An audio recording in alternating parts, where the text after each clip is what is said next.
బాస్లో ఇప్పుడు ఉన్న మొత్తం అందరి కంటెస్టెంట్లు నీకు బయటపరిచమే? కొంతమంది లేరు, ఆల్మోస్ట్ అంటే లైక్ నేను వెళ్ళినప్పుడైతే సీత తెలీదు, నాకన్నా ముందు కొంతమంది వెళ్ళిపోయారు. సీత తెలీదు, మణికంఠ తెలీదు, అండ్ పృథ్వీ షోలో హాయ్ అంతే, అంతకుమించి తెలీదు. యష్మి తెలీదు, యష్మి షోలోనే అదే షోస్లో అంతే. కానీ వాళ్ళు ఎవరికి కనెక్ట్ అవ్వలేదు ఎందుకు అంత ఎక్కువ? నేను యష్మితో ఫన్ చేశాను, నాకు పృథ్వీకి కనెక్షన్ ఫైట్లో జరిగింది బాగా, ఆ కనెక్షను. అండ్ ప్రేరణకు నాకు కనెక్షన్ ఉంది. మణికంఠ నేను వెళ్ళిన మణికంఠతో నేను ఫన్ చేయించాను వెళ్ళి. మణికంఠ నాది నేను వెళ్ళిన తర్వాత మణికంఠ నాకు ప్రోమోలు చూస్తే కానీ, బిన్నెలు తోమడం కానీ, ఆ డాన్స్ చేయించడం కానీ.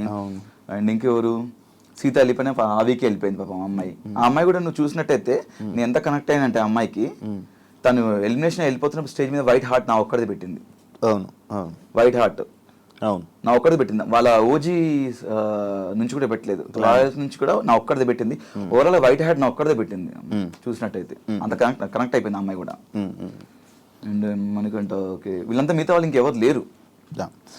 ఈ పృథ్వీది ఇప్పుడు పృథ్వీ ఏదైతే లోపల జరిగిందో, సిచ్యువేషన్ ఏదైతే జరిగిందో మొత్తం ఇంకా డిపెండెంట్ లాగా ఉండిపోయారా ఇద్దరు, లేకపోతే అది ఏంటి అది ఇష్యూ? నాకు నేను ఏనాడు ఆ పాయింట్ మీద నేను ఆ పాయింట్ రీచ్ చేయలేదు. ఎందుకంటే ఎవరి ఇండివిజువాలిటీ వాళ్ళకు ఉంది, అంటే లైక్ ఎవరి పర్సనాలిటీ వాళ్ళది, ఎవరి స్పేస్ వాళ్ళకు ఉంది. అక్కడ గేమ్ పరంగా నేను మాట్లాడాను కానీ ఎప్పుడు దాని గురించి నేను ఎప్పుడు మాట్లాడలేదు, నాకు మాట్లాడాలనిపించలేదు. ఎవరి ఇష్టం వాళ్ళది, వాళ్ళ దాని గురించి వాట్ ఎవర్ ఇట్ ఈస్, వాళ్ళ ఫ్రెండ్షిప్ ఇంకేదైనా నాకు అది మాట్లాడే ఆ పాయింట్ తీయాలని నాకు లేకుండే, నేను తీయలేదు కూడా. టాప్ 5 నీ కోరిక కదా? అంటే సీజన్ 4లో టాప్ 5లో ఉండాలి అనేది గట్టిగా అనుకున్నాను, బట్ అది అక్కడ నెరవేరలేదు, ఇక్కడ నెరవేర్చుకున్నాను టాప్ 5 ఉండాలని. Happy, full happy. బట్ కొంచెం ఈ సీజన్లో కప్పు కొట్టే అవకాశం ఉంది యాక్చువల్లీ. మీకు? నా 100% ఉంది, గట్టిగా ఆడితే నాకే కాదు ఎవరైనా కొట్టే అవకాశం ఉంది. బట్ నేనైతే గట్టిగా అనుకోని ఇలా కొడదామని ఈ సీజన్లో, ఎందుకంటే నేను 5 వారాలు చూసాను కాబట్టి. మరి ఎందుకు మారిపోయిందంటే తెలియలేదు. అంటే నా ఒక టైం వరకు నేను కొడతాను అనుకున్నాను, బట్ ఎప్పుడైతే నేను హెల్మెట్ అయ్యానో ఒక వీక్లో, హెల్మెట్ అయిన తర్వాత మళ్ళీ ఎవిక్షన్ షీల్డ్లో నేను సేవ్ అయ్యాను. అదే యాక్చువల్లీ హెల్మెట్ అయిన తర్వాత నాకు అమ్మ బాబు హెల్మెట్ అయిపోయానేంటి. అప్పుడు 7 ఉన్నారు నామినేషన్స్లో, నేను హెల్మెట్ అయిపోయాను. నిజంగానే హెల్మెట్ అయ్యానా, నా పొజిషన్ ఏ పొజిషన్లోనే హెల్మెట్ అయ్యాను, ఓటు నాకు పడలేదా, నిజంగానే జనాలు నాకు ఓటు చేయలేదా అని నిజంగా అనిపించి తర్వాత ఆలోచిస్తే ఓహో నామినేషన్ లేకపోతే వాళ్ళందరూ చెప్పారు నామినేషన్స్ ఉండాలి, నామినేషన్స్ ఉంటేనే మనం ఇక్కడ సేవ్ అవుతాము, ముందుకెళ్తాము. నేను దీని గురించి నాకు బాగా ఆలోచించాను. నామినేషన్స్ ఉంటేనే మనం సేవ్ అవుతాము, లేకపోతే అవ్వము అంటే అంత ఆట ఆడిన వేస్ట్ అయినప్పుడైతే మరి హౌస్లో బిగ్ బాస్కి గేమ్ ఆడడానికి వెళ్ళాలా లేకపోతే నామినేట్ అవ్వడానికి వెళ్ళాలా అని డౌట్ వచ్చింది నాకు. బిగ్ బాస్కి వెళ్ళాలంటే బిగ్ బాస్కి గేమ్ ఆడడానికి వెళ్ళాలా లేకపోతే సోమవారం నామినేట్ అవ్వడానికి వెళ్ళాలా అన్నట్టు. నామినేట్ అవుతేనే మనం కంటిన్యూ సేవ్ అవుతుంది, నామినేట్ అవుతేనే కంటిన్యూస్ ప్రతి వారం నామినేట్ అవుతేనే మనం సేవ్ అవుతాం, లాస్ట్ వరకు ఉంటామని చెప్పారు. ఎవరు చెప్పింది? చాలా మంది అన్నారు నామినేట్ అవ్వాలి, ఓట్ బ్యాంక్ పెట్టుకోవాలన్నారు. లోపల ఓట్ బ్యాంక్ ఉంచుకోవాలి, మీ ఇప్పటికి 8 వారాలు నామినేట్ అయ్యాను, నేను 6 వారాలు అయ్యాను, 7 వారాలు, చాలా గొప్ప చెప్పుకుంటున్నారా? అంటే నామినేట్ గొప్ప చెప్పుకుంటుంటే వాళ్ళు తప్పులు చేస్తున్నాయి కదా, పాయింట్అవుట్ చేసి నామినేట్ అవుతారు కదా.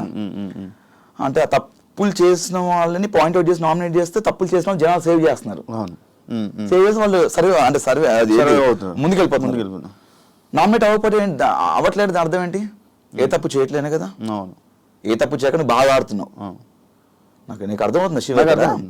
నువ్వు నామినేట్ అవ్వట్లేదు, నేను నామినేట్ చేయట్లేదు అంటే నా మీద పాయింట్ లేవు, నువ్వు బాగా ఆడుతున్నావు. నువ్వు నామినేట్ 7 సార్లు 8 సార్లు అయ్యాను, 10 సార్లు నామినేట్ అయ్యాను అని జనాలు సేవ్ చేస్తున్నారు. నువ్వు నామినేట్ 10 సార్లు అయ్యావంటే ఎందుకు నామినేట్ అయ్యావు 10 సార్లు? తప్పులు చేసి నామినేట్ అంటే ఇంతమంది పర్టికులర్ ఒక్కొక్కరు ఇద్దరు ముగ్గురు నామినేట్ చేయాలి. అప్పుడు నీ మీద మిస్టేక్స్ కూడా నేను పాయింట్అవుట్ చేసి నామినేట్ చేస్తున్నారు, బట్ నేను జనాలు సేవ్ చేస్తున్నారు. అంటే నువ్వు జనాల్లోకి వెళ్ళాలి, జనాల్లోకి వెళ్తే నీకు ఓట్లు పడతాయి, ఓట్లు పడిన తర్వాత జనాలు నేను సేవ్ వేసుకుంటూ ముందుకు తీసుకెళ్తాడు. సడన్గా నువ్వు నామినేట్ అయితే, సడన్గా ఒక వీక్లో నామినేట్ అయ్యావు అనుకో, సడన్గా జనాలకు నువ్వు తెలీదు, నీకు జనాలు అంటే వీళ్ళందరికీ ఓటు వేసి అలవాటు అయిపోద్ది, నువ్వు సడన్గా వెళ్తే నేను జనాలు మర్చిపోతారు అని ఇలాంటివి చెప్తున్నారు లోపల. నాకు అర్థం కాలేదు. వారం అంటే 7 రోజులు సోమవారం అనే ప్రక్రియ, నామినేషన్ అనే ప్రక్రియలో ఆ ఒక్కరోజు నామినేట్ అవ్వాలి. నువ్వు నామినేట్ అవుతేనే నువ్వు ప్రతి వారం నామినేట్ అవ్వాలి. నామినేట్ అవ్వాలంటే నేను తప్పు చేయాలి, తప్పు చేసి ఎవరిని ఒకటి గిచ్చాలి, గిచ్చేసి అని గెలకాలి నేను. మన నేచర్ అది కాదు. మనం ఆడుకుంటూ పోతాం, మన జోలికి ఎవరైనా వస్తే మనం గెలుస్తాం, మనం మిస్టేక్ ఉంటే మాడతాం. అంటే ఇక్కడ ఏమనిపించిందంటే నాకు నేను క్వశ్చన్ వేసుకున్నాను, నేను బిగ్ బాస్ గేమ్ ఆడడానికి వెళ్ళానా, నామినేట్ అవ్వడానికి వెళ్ళాలా అని అనిపించింది. సరే ఓకే, 4 వారాలు నామినేట్ చేశారు. ఒకసారి ఏమో టిఫిన్ లేట్ వచ్చిందని నామినేట్ చేశారు, ఒకసారి ఏమో నువ్వు కామెడీ తప్ప ఏం చేయట్లే అన్నారు, ఒకసారి ఏమో నువ్వు స్పీడ్ ఉన్నావు గేమ్లో అని నామినేట్ చేశారు. ఇలాంటి రీజన్స్ మీద నామినేట్ చేశారు. బట్ 2 సార్లు చీఫ్ అయిపోయి సేఫ్ అయిపోయాను. ఒకసారి రోహిణి అడగకుండా రోహిణి నన్ను సేవ్ చేసింది. ఇంకోసారి ఏమో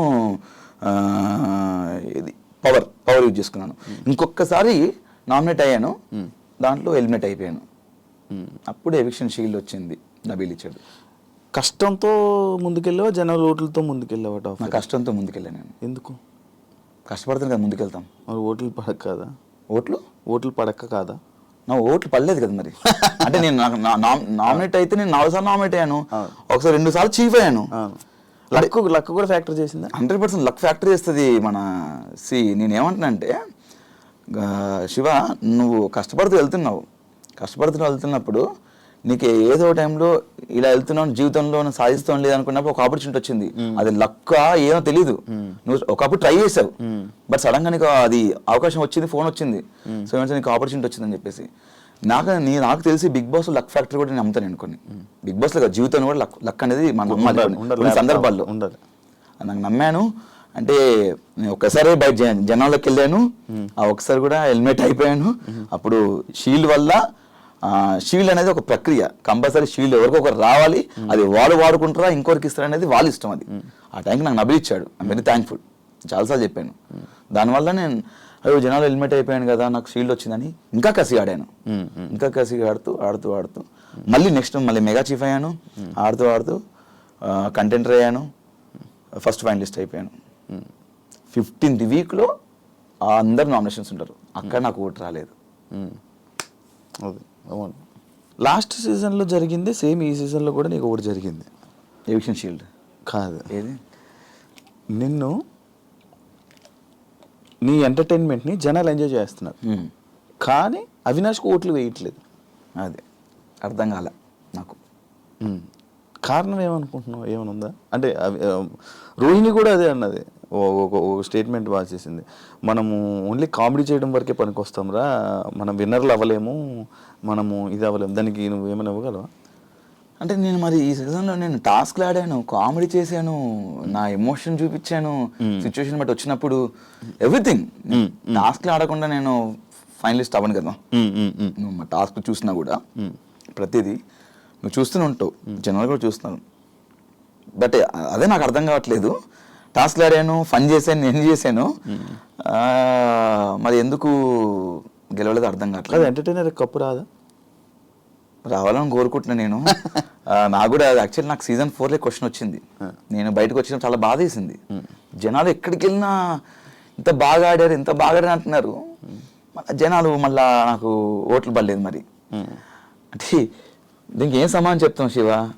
బాగా ఆడామని జనాలే అంటున్నారు, కానీ ఆ జనాలు ఓటు వేయకపోవడం వల్లే నేను బయటకు వచ్చాను, 5th పొజిషన్లో వచ్చాను. ఇప్పుడు సీజన్ కాపాడేమని కొంతమంది అంటున్నారు, మీరు వెళ్ళిందని చూసామని కొంతమంది అంటున్నారు, మీ కామెడీ చాలా ప్యూర్గా ఉంటుంది, ఎలాంటి డబుల్ మీనింగ్ లేకుండా ఉంటుంది అన్నారు, టాస్క్లు బాగా ఆడే అంటున్నారు, కానీ నేను 5th పొజిషన్లో బయటకు వచ్చాను. తెలీదు, దీనికి సమాధానం నేను ఏం చెప్పలేను, దీనికి ఎలాగో నాకు అర్థం కావట్లేదు. బట్ నాకేమనిపిస్తుందంటే, ఒక షోకి సినిమాకి మనం థియేటర్కి వెళ్తాం శివ, అక్కడ సరదాగా నవ్వుకోవడానికి ఎంటర్టైన్మెంట్, సినిమా అనేది మొత్తం ఫుల్ ఒక 2.5 గంటల సినిమాలో ఎంజాయ్ చేస్తాం. కంటిన్యూగా సీరియస్గా ఉంటే సినిమా హిట్ అవ్వదు, దానిలో ఫన్గా ఉండాలి, ఎంటర్టైన్మెంట్ ఉండాలి. అలానే షోకి ఎంటర్టైన్మెంట్ కూడా అంతే అవసరం. కొన్ని సినిమాలు కామెడీ వల్లే అయినాయి, కొన్ని కోట్లు వచ్చినాయి, రికార్డ్స్ అవి అలా ఉండిపోయిన చరిత్రలో. కాబట్టి మేము అన్ని చేసాము, బట్ కామెడీ చేసాం, కానీ రావాలని కోరుకుంటున్నాను నేను కామెడియన్స్కి. ఒకవేళ కానీ నీకు ఎవిక్షన్ ఫ్రీ పాస్ కానీ రాకపోయి ఉంటే అప్పుడు రోహిణి మీరు ఎలిమినేటా? నేను హెల్మెట్ ఇవ్వను ఈ విషయం, నాకు షీల్డ్ రాకపోతే గిట్ట, నాకు ఇవ్వకపోతే. ఫిక్సా? ఒక గెలకపోయి ఉంటుంటే అయిపోయాడు అనుకుంటున్నావు? అంటే నబీల్ ఆ రోజు నాకు ఎవిక్షన్ షీల్డ్ ఇవ్వకపోతే నేను నబీల్ గారు నువ్వు ఎవిక్షన్ ఫ్రీ అదే లైక్ టికెట్ టు ఫైనల్ తెలీదు అది మరి, అది తెలీదు, అది చెప్పలేను మరి. మేబీ అప్పుడు ఆ వారం నా గేమ్ చూసి అదే చెప్తున్నాను, గేమ్ చూసి ఓట్లు వేస్తానారా జనాలు, లేకపోతే నామినేషన్స్ ఫస్ట్ టైం వచ్చాడు తెలియదు ఇన్ని రోజులు ఓట్ బ్యాంక్లే అని చెప్పేసి ఓటు తక్కువ పడి బయటకు వచ్చేవాడినేమో, లేకపోతే గేమ్ ఆడి అంటే రోహిణి ఉండాలి కదా మరి. అవును, రోహిణి బాగా ఆడింది. అవును, ఆ రోజు రోహిణి మెగా చీఫ్ అయినప్పుడు అంత బయట అందరూ చాలా హ్యాపీ, ఒక వరల్డ్ కప్ లో చూసారంట. అవును, మరి ఆ వరల్డ్ కప్ చూసి అంత బాగా ఆడిన అమ్మాయి బయటకు వచ్చిందే, అంతే. ఇంకా తెలియట్లేదు. ఈ ప్రశ్నకి సమాధానం ఎవరు చెప్తారు? మీరే చెప్పాలి. నేను ఎలా చెప్తాను, లోపల నాకు తెలియట్లేదు కదా బయట, అంటే జనాలు ఇది అంటారా? యా, ఫ్యామిలీ వీక్లో మీకు ఇచ్చిన స్పెషల్ ట్రీట్మెంట్ ఇంకొకరికి ఎవరికి రాలేదు అనేది లోపల కూడా కొంతమంది అనుకుంటారు. దానికి ఏం చెప్తావు?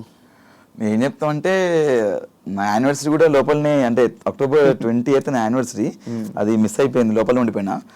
నేను అందరు ఫ్యామిలీస్ వస్తుంటే బిగ్ బాస్, నా వైఫ్ వస్తే కొంచెం లోపలికి వచ్చిన లైట్స్ ఆఫ్ చేయండి బిగ్ బాస్, అది ఇవన్నీ కొంచెం నేను ఫన్నీగా అడిగాను, సరదాగా ఫన్నీగా అడిగాను. అవ్వదు బేసిక్గా లైట్ లైట్లో మన బిగ్ బాస్ అంటే వైఫ్ని మిస్సింగ్ అది ఇది అని చెప్పాను నేను. చాలా అవుతుంది కదా, 3rd యానివర్సరీ కూడా జరుపుకోలేదు బిగ్ బాస్, కొంచెం బాధ వేస్తుంది, ఈసారి బయట ఉంటే బయటికి వెళ్దాం అనుకున్నాను, చాలా గ్రాండ్గా అనుకున్నాను బిగ్ బాస్ అని ఇలా అనుకున్నాను. కానీ బిగ్ బాస్ కూడా కొంచెం ఎమోషన్స్ ఉంటాయి కదా, అంటే బిగ్ బాస్ కూడా మనం చూసి పాపం వీళ్ళన్నీ మిస్ చేసుకున్నారని చెప్పేసి మేబీ వాళ్ళు అలా సెట్ చేశారు. చాలా హ్యాపీగా ఉంది, నా లైఫ్లో ది బెస్ట్ మెమొరీ బిగ్ బాస్లో సెటప్ కానీ ఒక చాలా బాగా అనిపించింది. ఇదే మీరు స్టార్ మాలో ఉండడం వల్ల మీకు అలాంటి స్పెషల్ ట్రీట్మెంట్లు వచ్చాయని మీకు కొంచెం ఫేవరిజం ఉన్నది. అట్లేం లేదు, మా ప్రేరణ కూడా వచ్చింది. ప్రేరణ కూడా బయట ఆమెకి మా ఒక రూమ్ లో పెట్టారు, ప్రేరణకు మొత్తం గార్డెన్ ఏరియా మొత్తం సెటప్ చేశారు, ప్రేరణకు మొత్తం బెలూన్స్ తోని, ఆమె కూడా క్యాండిల్ లైట్ డిన్నర్ అలా ప్లాన్ చేశారు. తను కూడా ఉంది కదా ఒక కపుల్ అని చెప్పి, ఇంకంతేనా? అంతే, కపుల్స్ ఉంటే చేస్తారు అట్లా. శ్రీముఖి మీ lucky friend. Yes, lucky friend అని చెప్పడం జరిగింది. ఎందుకు, ఇలాంటి రీజన్స్లో నీకు లక్ ఏర్పడింది? ఎలాంటి రీజన్స్ అంటే లక్ అంటే, నాకు శ్రీముఖ్తో నేను ఏ షో వర్క్ చేసినా మంచి హిట్, అంటే మా ఇద్దరు కాంబినేషన్లో మేము ఏ షో చేసినా, ఏదైనా ఈవెంట్ చేసినా, అండ్ నేను తనతో మాట్లాడినప్పుడు ఏదైనా డిసిషన్స్ తీసుకున్నప్పుడు శ్రీముఖి చెప్తే 100% వర్కౌట్ అయ్యేది నాకు. అది సినిమా పరంగా కానీ, అయినా షో పరంగా కానీ, అయినా బడ్జెట్ పరంగా కానీ. శ్రీముఖి ఇట్లా వచ్చింది, ఇట్లా ఏమంటే ఏ డిసిషన్ తీసుకుంటే బెటర్ అంటే చెప్పేది, ఇది బాగుంటుందిరా, బాగుంటుంది లైక్ శ్రీముఖి కానీ చేతు కానీ ఇది బాగుంటుందిరా అని చెప్పడం. అండ్ తనతో కలిసి నేను ఏ షో చేసినా కూడా మ్యాక్సిమం ఇద్దరం కలిసి చేసిన షోస్ అన్ని బ్లాక్ బస్టర్ హిట్. ఆ పరంగా నాకు కోస్టార్లో లక్కీ కోస్టార్, లక్కీ ఫ్రెండ్ అన్నట్టు నేను అంటే నేను అనుకుంటుంటాను. ఆ విధంగా నేను లక్ అని ఫీల్ అయ్యాను. మంచి టికెట్ ఫినాల్ కూడా తన చేతిలో ఉంది, నేను అసలు ఎక్స్పెక్ట్ చేయలేదు. అంటే మామూలుగా అనుకుంటున్నాం, నీకు ఫస్ట్ అగ్గరలే కదా రాగానే తన వదిలేసి అందరికి అగ్గిచ్చింది, చాలా ఎక్స్ట్రా చేస్తుంది ఇది అని చెప్పేసి అనుకున్నాను లోపల రాగానే. తర్వాత అందరూ అయిపోయిన తర్వాత వచ్చి అగ్గిచ్చింది. టెలికాస్ట్ నేను చూడలేదు, వెంటనే ఇంకా గెలిచా టికెట్ ఫినాల్. అంటే లైక్ చెప్పాను కదా, దాని ముందు 2 ఆడాను, 2 గెలిచాను, రెండిట్లో టాప్ నేనే, ఫస్ట్ పొజిషన్. అండ్ దాని తర్వాత తను వచ్చింది, తను 2 పెట్టింది, రెండిట్లో ఒక దాంట్లో సెకండ్ పొజిషన్ వచ్చాను, అండ్ ఇంకో దాంట్లో లాస్ట్ సెకండ్ వన్ ఫినాలే గెలిచేసాను, టికెట్ ఫినాలే. గౌతమ్ ఇప్పుడున్న టాప్ 2 ఏదైతే రన్నర్లో ఉన్నాడో అది డిజర్వ్ అంటే బేసిక్గా వైల్డ్ కార్డ్కి వచ్చి అంతవరకు రావడం అనేది నా దృష్టిలో